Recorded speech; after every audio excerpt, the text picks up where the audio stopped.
So there is something that happens when working in international environments, which every time it happens, it gets me incredibly disturbed. It's very frustrating, and I frankly find it extremely disrespectful. So if you're the one doing this type of behavior or putting in place this type of behavior, I think you should take a hard look at yourself. And if you're just suffering from it because some people put it in place and you never reacted, I think you should gently and politely explain it to the relevant people, to the relevant individuals, and make them understand that this should not be the case. So if you don't know me, my name is Frederick. I'm a lawyer based in Brussels, Belgium, and I've been working for the last 15 years across Europe, developing a legal career from scratch. And on this YouTube channel, I talk about my journey as an international lawyer, about international legal and EU careers, and the lessons I learned along the way, so you don't have to figure it out alone. So here's what happened. A couple of days ago, a friend and colleague called me to tell me about this funny episode that they witnessed, which is also very much alike some other episodes which I witnessed also in the past. Not very often, if I have to be frank. It doesn't happen that often in international environments and in the EU bubble, but it happened to me. And I'm always surprised when people even insist when they, someone else tries to make them understand that it shouldn't be like that. So in practice, they had my colleague and friend with their team. They were working on a case, and they were assessing a certain legal issue, and they were exchanging with their counterpart based in a different state, in a different European member state, and exchanging already for a few days. And they decided to organize a meeting where they would explain each other's positions. So they sent their invitations, they organized this meeting, and there comes the day of the call. They start talking to each other, and the counterpart of my friend and colleague start speaking in their own language, in their own mother tongue. At which point, my friend and colleague, together with their team, there were people from different countries, as is often the case here in Brussels.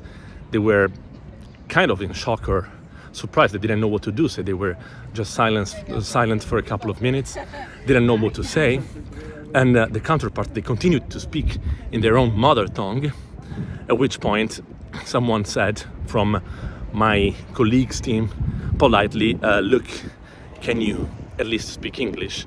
Which is normal. I guess in international environments, one should understand that the vehicular language should be English or French. In some cases, it happens that French is widely used, although, if I were to speak French to someone else, I would always check whether they're okay and whether they understand, because the most widely spoken vehicular language is English.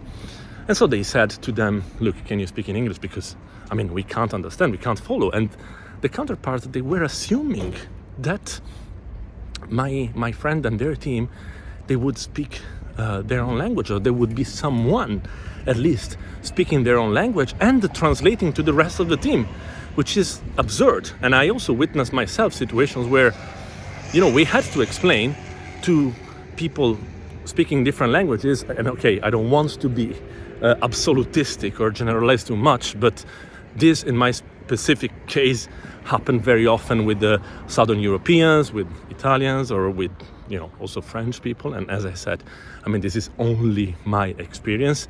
I don't want to say that all Italians or French or Southern European try to impose their own language to to other people. But okay, that was my experience. And as I said, the counterpart of my friend and colleague, they insisted on trying to want to speak their own language, because in their view, it was their kind of precondition for having this confrontation. And I still find it kind of, absurd that people insist on these things, and they are unreasonable, and they don't reflect on, respecting someone else's perspective, someone else's also preferences, and they don't even ask, essentially for a couple of reasons. The first reason is ignorance, essentially. If nowadays, in 2026, you work in an international environment and you are not capable of communicating in English, that is your fault. That is your fault. You should not be working in an international environment. You should not be taking calls with people based in different states. You should delegate them to other people, probably. You should delegate them to more junior colleagues, because very often, in my experience, it was, the senior class, so to say, that they were not able to communicate and to interact and to work ultimately in English, in a foreign language, to them. So you should delegate other people. So ignorance is an issue. So if you are ignorant, I'm sorry to say, but we are all ignorant in something, you should delegate, or you should not do that type of job. The second issue is, staying in your comfort zone and not exiting your comfort zone. If you're unable to exit your comfort zone and you're working internationally, again, as I said, and you are exchanging on a daily basis with people of different countries, of different cultures, of different backgrounds, then there is an issue, because you're basically saying to other people, this is my comfort zone, this is my place, I feel like I belong here, and I'm imposing my preferences on yourself. And you're not caring about it. You're not caring about another people's perspective, other people's perspectives, other professionals' perspectives in the end. So I think that is, again, a serious issue. And the third thing is the lack of common sense, which is, in my view, the most serious issue, especially when you're a senior professional, when you're experienced, and you should understand, how to behave with other people, how to approach other people, how to deal with people having different backgrounds and different educational, professional, or whatever background. Actually, in fact, I think that common sense should scale with seniority. I mean, the more seniority you gain, the more common sense you should have. But in many of these cases, I understand, and here there's people going on a bike, I should let them pass. In many of these cases, I see that seniority doesn't scale, doesn't make, common sense scale. I mean, doesn't correspond to having more common sense. So, I mean, I think that all these situations sometimes are underestimated, and if people don't make an effort to grow and to understand who is in front of them, working internationally is just not for them, and they should just change their job, or renounce the career perspectives, or just do something else, because you're communicating to your interlocutor, I don't really care about you, I just care about my preferences, about my comfort zone, and I'm fine like that. I don't have any diplomatic, touch, and I just want to continue to carry on my own way, regardless of what you think, regardless of how I feel. And that's actually what I was saying earlier.